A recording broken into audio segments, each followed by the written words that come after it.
To begin, just open your browser and type Linux Mint and hit enter. What you want to see the logo of Linux Mint and it's linuxmint.com. Scroll until you see download and click on it. You'll be redirected to this page. At this stage, you will have several options, or you will have three options: Cinnamon, XFCE, and you have also Mate Edition. What is the difference? Cinnamon is the most popular version of Linux Mint, and it's primarily developed for and by Linux Mint. It's slick, beautiful, and full of features.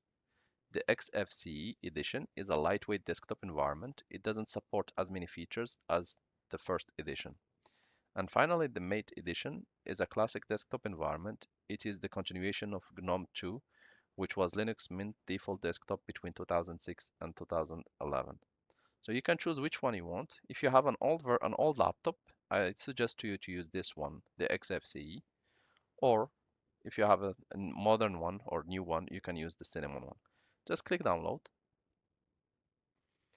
and wait for a few seconds or scroll down, locate the mirror or the country.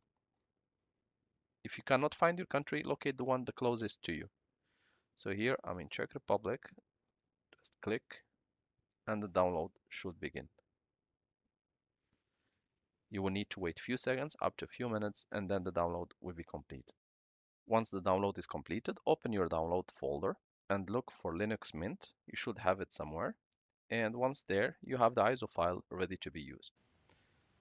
To begin, we are going to download Rufus software. So in the browser, type Rufus and hit enter.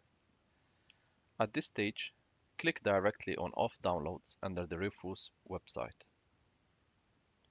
Wait few seconds and we'll be redirected to this page. Here, there will be several options. However, we're going to select the one compatible with Windows, the one which we can run on Windows. It ends with this extension, exe. For Linux or for Mac, you will have different options. So we're just going to select the first one. If you are not able to reach here, just go back to the website, type on the title or the name of the website, scroll down, and here you will be able to download. So we are going to download the standard version. You can also get the portable version. It goes back to the same.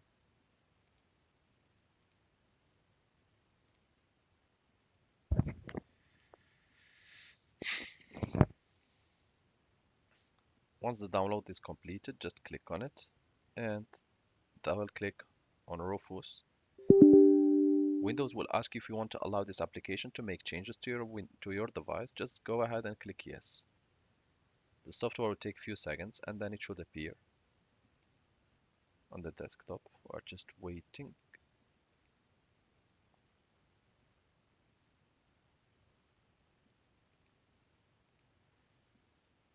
Yeah, here it comes. It might take a few seconds.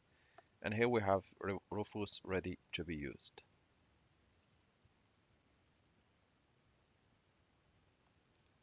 So, to begin, let's open Rufus, open the download file, double click on Rufus.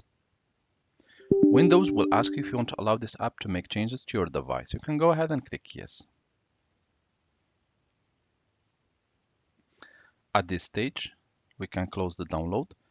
Go to your PC shortcut and locate your storage device.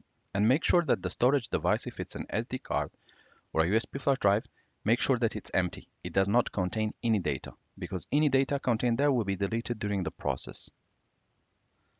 Next step, locate in Rufus the storage device. Here I have this device which has 16 giga. That's what I'm going to select. Under boot selection, make sure you have the option disk or ISO image. Click select and wait for a few seconds for the selection option to appear. Locate your Linux Mint distribution and double click on it. The settings are automatically populated, so you want to leave them as they are by default. Once ready, click start and make sure you select right in ISO image mode and click OK.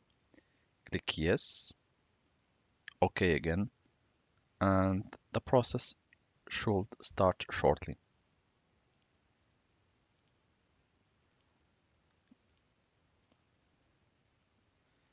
Here, the process is progressing. I will just pause the video here and I will come back once the process is over. It shouldn't take long. It should take between 2 minutes to maximum 8 to 9 minutes based on how fast is your computer and what is the speed of read and write of the storage device. So once the process is completed, you can go ahead and click close, open your PC shortcut, and check your storage device. There should be the required files for Linux Mint. Thank you guys for watching and talk to you soon in a new video tutorial.